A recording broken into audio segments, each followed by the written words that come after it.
communauté musulmane a entamé aujourd'hui la troisième et dernière décade du mois béni de Ramadan. Les habitudes à observer pendant ces 10 derniers jours dans ce journal. Ce jour 26 juin, commémoration de la journée internationale de l'abus et le trafic de drogue. Selon le rapport 2014 de l'ONUDC, quelques 250 millions de personnes en consomment à travers le monde.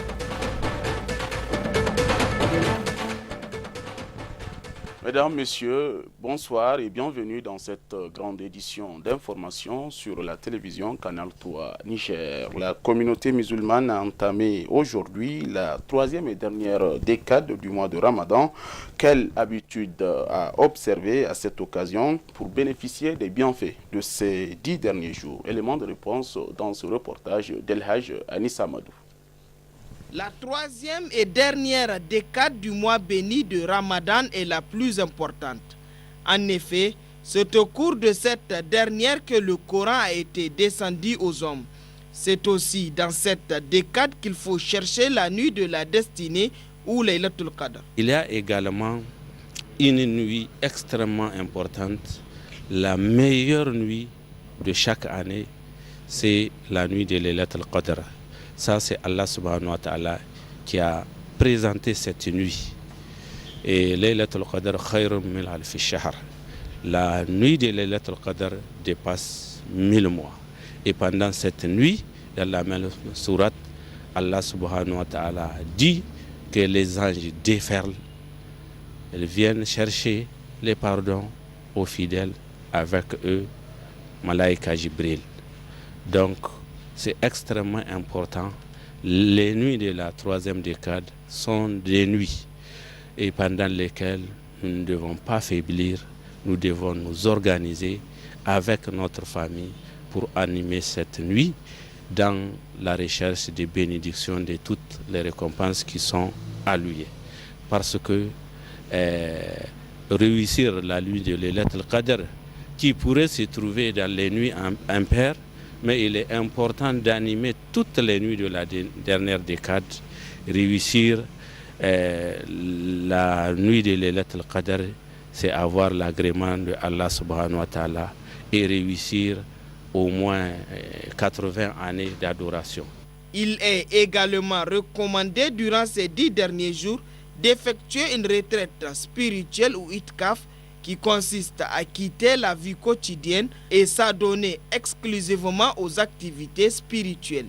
C'est exclusivement un moment consacré pour l'adoration de Allah subhanahu wa ta'ala. Et ça même pour l'ici-bas. D'abord, on quitte les choses d'ici-bas, on quitte le bas monde, on prend congé avec les choses d'ici-bas. Et en islam, toute activité a son importance, même pour l'ici-bas, si on prête attention. Imaginez quelqu'un qui a passé 30 ans, 40 ans, 50 ans, 60 ans dans la routine de cohabitation avec les gens, collègues, voisins, membres de famille, parents, ou en train de gérer les biens de ce bas monde, ou d'organiser, ou bien même de fabriquer. Mais Allah subhanahu wa ta'ala nous a créé une belle occasion pour nous approcher de lui, pour augmenter notre spiritualité et pour nous libérer de l'emprise du matériel, des tracasseries de la vie quotidienne et même souvent des incompréhensions liées à la cohabitation ensemble. La multiplication des œuvres sociales, des prières surrogatoires et du zikr est aussi recommandée tout au long de cette décade. Commémoration aujourd'hui de la journée internationale contre l'abus et le trafic de drogue. Cette année, le but de la journée est de sensibiliser les populations sur ce fléau qui gangrène nos sociétés. Commentaire de Sidiki Diara. Conformément à sa résolution 42/112 du 7 décembre 1987, l'Assemblée générale des Nations unies a décidé d'instaurer la date du 26 juin comme journée internationale contre l'abus et le trafic de drogue, afin de réagir face au fléau que représentent les drogues. L'objectif de cette journée vise à renforcer la prévention et le traitement de l'abus de ces substances psychoactives, de mettre fin à l'épidémie de sida et combattre l'hépatite, et à promouvoir l'avènement de sociétés pacifiques, justes et inclusives et d'institutions qui soient en mesure de lutter contre les drogues illicites, la criminalité, la corruption et le terrorisme. Cette journée de mobilisation vise également à sensibiliser la population aux risques encourus lors de la consommation de ces substances. Ces substances licites ou illicites ont un effet néfaste sur le physique et ou le psychisme du consommateur en prenant le contrôle. On appelle drogue tout produit créant une dépendance ou addiction reconnue nocive pour l'individu. Si certaines drogues ne provoquent qu'une dépendance psychologique, la majorité d'entre elles entraînent une dépendance physique dont l'intensité peut varier selon les individus. Un individu sous l'emprise de ces substances peut en effet mettre sa vie et celle des autres en danger de par la lenteur de ses réflexes, de ses réactions, mais aussi par la modification de sa personnalité. Cela entraîne également une dépendance et d'importants risques pour la santé tels que l'overdose.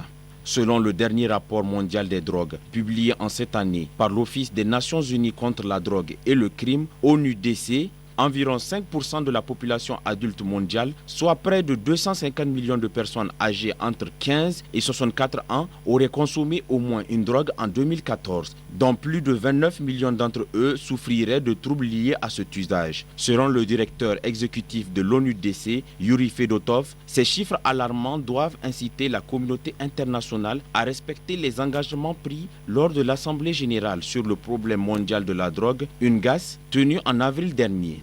C'est à cette occasion que l'Organisation des Nations Unies a initié une campagne dénommée Listen First ou Écoutez d'abord, visant à accroître le soutien à la prévention de l'usage de drogue basée sur une approche scientifique et un investissement efficace dans le bien-être des enfants, des jeunes, de leurs familles et de leur communauté. L'école nigérienne est soumise à rude preuve par les différents acteurs de l'éducation. Ceci a retenu l'attention du regard de la rédaction de Canal 3 Niger dans cette analyse de Halidou Mamadou. L'école nigérienne, oui, toujours elle, fait encore parler d'elle et toujours en mal comme à l'accoutumée. On se souvient, la plaie est encore ouverte du scandale de la fuite des épreuves de la session 2015 du baccalauréat. Sans doute, le pire épisode de l'histoire de l'école nigérienne. Tous les candidats avaient eu accès aux épreuves et bien entendu, beaucoup ont obtenu leur diplôme à la faveur de cette aubaine. En plus d'avoir favorisé la réussite des candidats les moins méritants, cette affaire a également le mérite d'avoir inscrit le Niger parmi les pays dont les diplômes ne sont plus crédibles à l'international. Il faut plaindre les élèves qui ont réellement préparé leurs examens et qui ont un diplôme entaché par la faute de quelques tricheurs. Les autorités compétentes avaient promis de faire la lumière sur cette affaire et surtout prendre les mesures qui permettraient d'éviter de tels déboires. Quelques têtes sont tombées. Mais est-ce pour autant que l'école nigérienne ait réellement fini avec ses problèmes? On peut s'en féliciter. Cette année, l'école a bénéficié de plus de matériel didactique que d'habitude. Cela évitera aux parents d'importantes dépenses. Aucun élève ne peut se plaindre du manque de fournitures et surtout, les enseignants auront moins de soucis dans la préparation des cours. La rentrée a également eu lieu à temps. Tout laissait présager une année scolaire réussie. Mais il aura fallu de peu pour que les vieux démons ressurgissent. Les différents syndicats de l'école étaient montés au créneau. Les enseignants brandissent toujours des revendications vieilles de 4 ans. L'attribution de matricules pour 4696 enseignants recrutés entre 2012 et 2014, cela pousse quand même à réfléchir. En effet, comment peut-on raisonnablement recruter des agents depuis 4 ans et être incapable de leur attribuer des numéros matricules? Est-ce si difficile? Sinon, qui est derrière ce blocus? On le sait au Niger, les enseignants sont les fonctionnaires les moins rémunérés. Et cet état de fait témoigne de la place que nos politiques réservent à l'enseignement. Et malgré un salaire qui ne leur permet même pas de couvrir le mois en entier, aussi absurde que cela puisse paraître, l'on se permet de leur accumuler des arriérés de salaire. On apprend avec désolation dans une récente déclaration d'un syndicat des enseignants, le SINASEB, que jusqu'à ce jour, il y aurait des enseignants qui ont accumulé 2 à 3 mois d'arriérés de pécule ou de salaire. Ceci est complètement révoltant au regard des investissements fantaisistes que l'on observe dans certains domaines. Conséquence du mauvais traitement dont ils sont victimes, les enseignants ont pris des mesures pour le moins radicales. Le SINASEP d'une part et la cause Niger, regroupement de la FISEN et du CEPRAS de l'autre part, ont tous appelé au boycott des examens et le blocage de notre part le corps enseignant. Si rien n'est fait, personne ne peut prédire ce qu'il adviendra de cette année académique.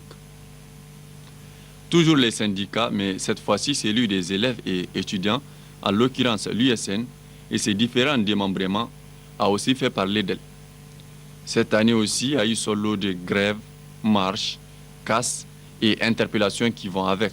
Le 19 octobre, une manifestation des élèves à Niamey a dégénéré, occasionnant l'arrestation de 79 élèves, dont 38 emprisonnés. Dès le début novembre, soit un mois après la rentrée, l'école fut déserte 3 jours durant. On a eu droit à ces mots d'ordre de suspension des activités académiques de la part du comité directeur de l'USN sur pratiquement toute l'année. Dans les autres régions du pays, la situation n'est pas moins catastrophique. On se souvient de la manifestation fortement réprimandée à Tawa ou les longues grèves à l'université des Zender. Comme si ces tares ne suffisent pas déjà, les syndicats des enseignants et des étudiants appellent tous à boycotter les examens. Sacrifier 9 mois de dur labeur pour, semble-t-il, faire pression sur le gouvernement. Les revendications sont certes légitimes, on vous le concède. Mais est-ce une raison pour pénaliser les innocents élèves qui ont préparé leurs examens dans les conditions que nous connaissons? Pour terminer, signalons que le Niger est devenu un marché de référence dans la production de faux diplômes dans la sous-région. Une affaire vient d'éclater dans un pays voisin où le Niger tient le premier rôle. Ce sont 183 faux diplômes de baccalauréat et 11 de BPC en provenance du Niger qui ont été identifiés. La liste nominative des heureux bénéficiaires est même disponible sur Internet. Il faut dire que le Niger n'a vraiment pas besoin d'une telle publicité à ce moment. Surtout que le scandale de l'examen de l'année passée est encore dans les esprits. Aucun peuple, aucun État ne peut se développer, ne peut avancer si l'éducation y est délaissée. Il est impératif de prendre les mesures idoines afin de redorer le blason de l'éducation au Niger.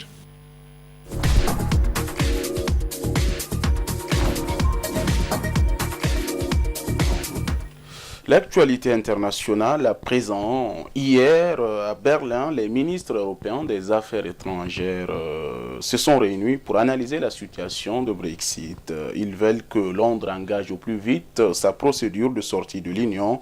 Pas question d'attendre le mois d'octobre, comme le souhaite David Cameron. Reportage. Afficher l'unité coûte que coûte dans une Union européenne en péril. Mais derrière la photo de famille et les sourires de façade, les ministres des Affaires étrangères des 6 pays fondateurs de l'Union sont tendus et leur message au Royaume-Uni est très clair. Le Premier ministre britannique doit démissionner dès maintenant pour acter le divorce au plus vite. Bien sûr, il faut désigner un nouveau Premier ministre, ça demande sans doute quelques jours. Mais il y a une certaine urgence. Pourquoi? Parce qu'il en va des intérêts des Britanniques comme des Européens, à ce qu'on ne laisse pas une période, je dirais, d'incertitude qui aura des conséquences financières, qui peut avoir des conséquences économiques, qui peut avoir des conséquences politiques. Mais David Cameron n'a prévu de démissionner qu'en octobre, en laissant cette mission à son successeur. 4 mois d'attente, 4 mois de trop pour les Européens. Mais pour la chancelière allemande, sur le point de perdre son allié libéral dans l'Union, rien ne presse. Franchement, il ne faut pas que ça dure des années, mais je ne vais pas militer pour un calendrier serré. Alors faut-il y voir l'amorce d'un désaccord profond sur les suites du référendum? Ces divergences entre partenaires européens révèlent en tous les cas que l'Union vient de faire un grand saut dans l'inconnu. Europe toujours, les Islandais se sont choisis un nouveau président de la République après 6 mandats consécutifs du président sortant. Le nouveau président Bouduni Johannesson, âgé de 47 ans, revendique sa victoire avant même la proclamation des résultats. En effet, il avait beaucoup d'atouts à son actif. Reportage. Depuis l'annonce de sa candidature en mai, tous les sondages le donnaient gagnant. Gudni Johannesson, 48 ans ce dimanche, n'a d'ailleurs pas attendu la fin du dépouillement pour revendiquer sa victoire, succédant ainsi à Olafur Ragnar Grimsson, président depuis 20 ans. Sans étiquette, néophyte en politique, cet historien, professeur d'université, a largement bénéficié de la crise des Panama Papers et de la désaffection des électeurs pour les partis politiques traditionnels. En avril, à la suite de la publication des fameux documents et pendant plus d'une semaine, des milliers d'Islandais sont descendus dans la rue pour réclamer le départ du Premier ministre, personnellement mis en cause et contraint de démissionner. Autre atout de Johannesson, son euroscepticisme qu'il partage avec la majorité des Islandais. Depuis 2015, l'île aux 330 000 habitants n'est plus candidate à l'Union européenne et le Brexit y est considéré comme une bonne nouvelle. La fonction présidentielle en Islande est surtout protocolaire, une tradition que le nouveau président, dont la neutralité a séduit les électeurs, a promis de respecter. Son programme, moderniser la vie politique en permettant notamment des référendums d'initiative populaire. Son premier voyage en tant que chef d'État, la France, pour soutenir l'équipe nationale de football qui participe pour la première fois de son histoire à une grande compétition internationale. Elle doit affronter l'Angleterre lundi en 8e de finale. La Somalie, pour clore cette édition où une forte déflagration a secoué la capitale en plein après-midi. C'était une voiture piégée qui a explosé dans l'enceinte d'un hôtel. Une nouvelle attaque revendiquée par l'islamiste d'El Shebab, un groupe affilié à Al-Qaïda. Reportage. Les tirs viendraient d'en face, de l'autre côté de la rue. Ces gardes de sécurité tentent d'atteindre l'hôtel où des Shebabs sont retranchés. Les insurgés islamistes ont d'abord fait exploser un véhicule piégé devant l'enceinte du bâtiment, puis se sont introduits dans l'établissement pour finir par tirer sur tout ce qui bouge. D'abord, j'ai entendu une explosion qui a ébranlé toute la zone alentour. Après, j'ai perdu connaissance. Je me suis évanoui et puis j'ai commencé à courir pour me mettre à l'abri. Le Nassa Abloud est un hôtel plutôt fréquenté par des hommes politiques et des membres de la diaspora. Le 1er juin, un autre hôtel de la capitale, l'Ambassador, avait été attaqué par les Shebabs. Le face-à-face entre les assaillants et les forces de sécurité avait alors duré plus de 12 heures. 10 personnes y avaient été tuées. Et voilà, c'est la fin de cette édition d'information sur Canal 3 Niger. Chers téléspectateurs, merci de l'avoir suivi et au revoir.